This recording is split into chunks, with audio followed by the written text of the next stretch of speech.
Hi, I'm Emily Caldwell, 28 years old, and my life's been on hold. For the past 5 years, I've been taking care of my mom, Martha, who has multiple sclerosis. Don't get me wrong, I love her deeply. But it's been tough, especially with my older brother, Jake, the successful real estate agent, always showing up in flashy suits and fancy cars. He's quick to tell me I'm doing everything wrong. But when it comes to helping, crickets. One morning, Jake leaned against the kitchen counter, watching me prepare Mom's breakfast. "Emily, you're not giving Mom her meds on time," he said, his tone dripping with condescension. I rolled my eyes, grabbing her pill container. "I literally just did, Jake. Want to check the schedule I keep?" "No need to get defensive," he smirked. "I'm just looking out for Mom." "Right," I muttered, thinking of his luxurious penthouse across town. "Looking out for Mom from there, huh?" Jake's latest scheme involves managing our finances, which really means giving me pocket change while he lives large. Sliding a few bills across the table, he said, "Here's your allowance for the week." "Allowance? I'm not 12, Jake," I snapped. "This barely covers groceries and Mom's supplies." He shrugged. "Budget better. I'm investing Mom's disability checks. It's for her future." I bit my tongue, but inside, I was boiling. Later, I found out he'd been pocketing most of that money. Some investment. The one bright spot through all of this, my best friend, Olivia. She's been my rock. "Emily, you can't keep putting your life on hold," she said one afternoon over coffee. "Remember that marketing exec position you always dreamed of?" I sighed, stirring my latte. "How am I supposed to go for that when Mom needs me?" "There are other options for care." "You deserve a life too," Olivia insisted. Her words lingered with me. That night, after Mom had fallen asleep, I quietly applied for jobs online. But my resolve wavered when minutes later I heard her calling, "Emily, honey, can you help me?" I closed my laptop, sighing as I headed to her room. She was reaching for her water glass on the nightstand, just out of reach. "Sorry to bother you, sweetie," she said. "I just can't quite reach it." "You're not a bother, Mom," I said, gently adjusting her pillows. "Never." "You're such a good daughter, Em. I don't know what I'd do without you." Her words made my heart ache, a bittersweet reminder of the guilt and love tangled together. But the next morning, I woke up feeling different, like something big was on the horizon. Today was my interview with Apex Marketing, one of the top firms in the city. I'd been preparing in secret for weeks. As I slipped into my best blazer, a surge of excitement and guilt washed over me. I deserved this shot. But when I turned my car key, I was greeted with silence. No, I muttered, trying again. Nothing. That's when Jake appeared, all smiles. "Car trouble, sis. No worries, I'll drive you." I was suspicious, but what choice did I have? In the car, I pulled out my phone to review my notes, only to find it dead. "That's odd. My phone's dead," I said, frowning. Jake reached over, offering his charger. "Here, use mine. It'll juice up in no time." Maybe he wasn't so bad after all, I thought, as we pulled up to the Apex building with 15 minutes to spare. "You've got this, Emily," Jake said, squeezing my shoulder. "Thanks, Jake, really," I replied, feeling a glimmer of hope as I walked into the lobby. But the receptionist's frown said it all. "Emily Caldwell?" she asked, glancing at her screen. "You're an hour late, and we received a call saying you canceled." My stomach plummeted. "What? That's impossible. I'm right on time, and I never called to cancel." She looked sympathetic but firm. "I'm sorry, but Mr. Thompson has moved on to another meeting. We can't reschedule." Devastated, I stumbled out of the building, my dreams crumbling around me. The drive home was silent.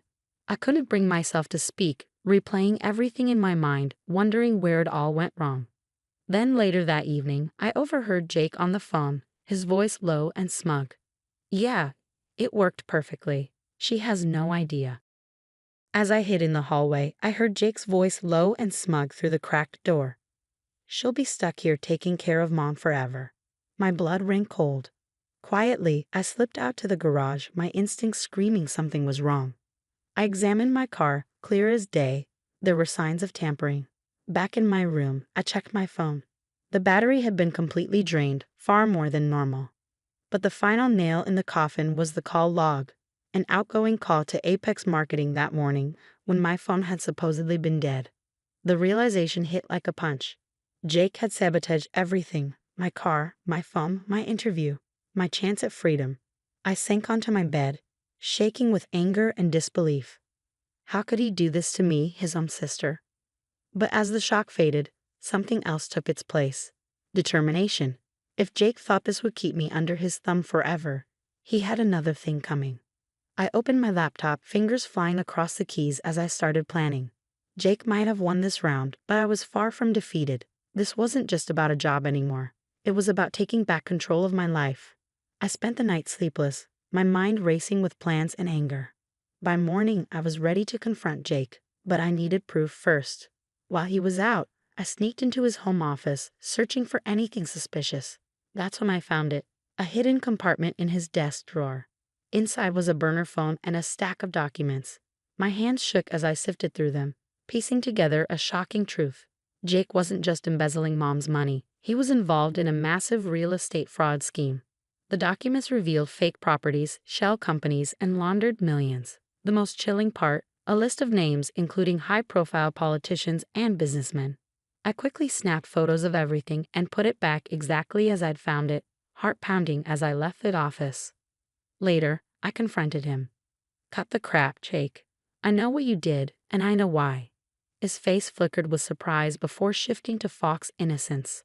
What are you talking about? He said. The car, the phone, the call to Apex. You sabotaged my interview. Jake scoffed. You're paranoid, M. Why would I do that? Oh, I don't know. Maybe to keep me here as your perfect family alibi while you run your little fraud scheme. His face went pale. What? What are you talking about? I leaned in close, voice low. Shell companies, fake properties, money laundering. Ring any bells? His eyes widened, panic flaring in his gaze. How did you? And let's not forget your little black book of corrupt officials.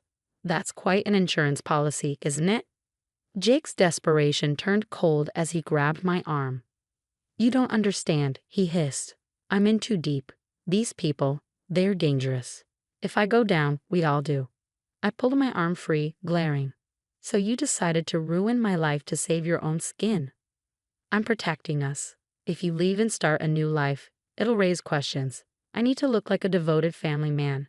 It's the only thing keeping us safe. I lost it. You selfish bastard. You've been lying, stealing, putting our family at risk, all for your own greed. His face twisted with anger, but he tried to keep control. Watch it, M. We're in this together now. One word from you, and it's over for all of us. Little did he know, I was recording every word on my phone, hidden in my pocket. After the confrontation, I told Mom everything. The fraud scheme, the dangerous connections, the sabotage. Her face crumpled in disbelief, then steeled with anger. That boy, she muttered, shaking her head. I knew something was off, but this, Emily, we have to report him. I hesitated. Are you sure, Mom? This could get dangerous. I raised him better than this. He needs to face the consequences, no matter who he's involved with. Together, we called the authorities. With shaking hands, Mom dialed the FBI's tip line. Hello, this is Martha Caldwell. I need to report a major fraud scheme involving my son, Jake Caldwell, and several high-profile individuals. As Mom hung up the phone, I felt a flood of emotions, fear, relief, and pride. For the first time in years, I didn't just see her as someone frail or in need of care. She was the strong, fearless woman I'd always admired. She turned to me, eyes filled with determination. We did the right thing, Emily, no matter what happens next. I hugged her tightly. It's okay, Mom. We're going to get through this together. After Mom and I reported Jake, the FBI moved quickly. His office was raided, and soon his face was plastered across local news. The phone wouldn't stop ringing. Reporters, angry clients, even some of Jake's business associates, all trying to figure out what we knew. One morning, as I made breakfast for Mom, my phone rang with an unknown number. Hello, this is Emily Caldwell. Hi, Emily. This is Sarah Thompson from Apex Marketing. We heard about your situation on the news and were very impressed by your resilience. My heart skipped a beat. Oh, thank you. I'm so sorry about the interview mix-up. No need to apologize, Sarah said warmly. In fact, we'd like to offer you a job, if you're still interested. I nearly dropped the phone. Are you serious? Yes, absolutely. After I hung up, I danced around the kitchen, tears of joy streaming down my face. Mom wheeled herself in, a smile tugging at her lips. What's all the commotion about? I shared the good news, and her face lit up. Oh, Emily, that's wonderful. But what about me? That conversation opened up possibilities we hadn't considered before. Mom, what if we got some help here at home? I suggested gently. I can use part of my new salary to pay for a caregiver to come for a few hours each day. Mom looked uncertain. I don't want to be a burden on your new life, Emily. I took her hand, squeezing it reassuringly. You're not a burden, Mom. This way, you can stay in your own home, and I can pursue my career knowing you're well taken care of. A week later, I settled into my new job just a short drive from home. As I wrapped up my first day, my phone buzzed with a text from Olivia. Celebration dinner this weekend, no excuses. We're toasting to your new beginning. I smiled, feeling a blend of relief and excitement. It wasn't perfect, but we'd found a balance that worked for everyone. We'd been through hell, but we'd come out stronger. Jake's trial was looming, but for the first time, I wasn't afraid. Whatever came next, I knew we could face it together. What would you do? If you discovered a family member was involved in a dangerous criminal scheme, would you report them to the authorities knowing it could tear your family apart? Or would you try to handle it privately to protect your loved ones? Share your thoughts in the comments below.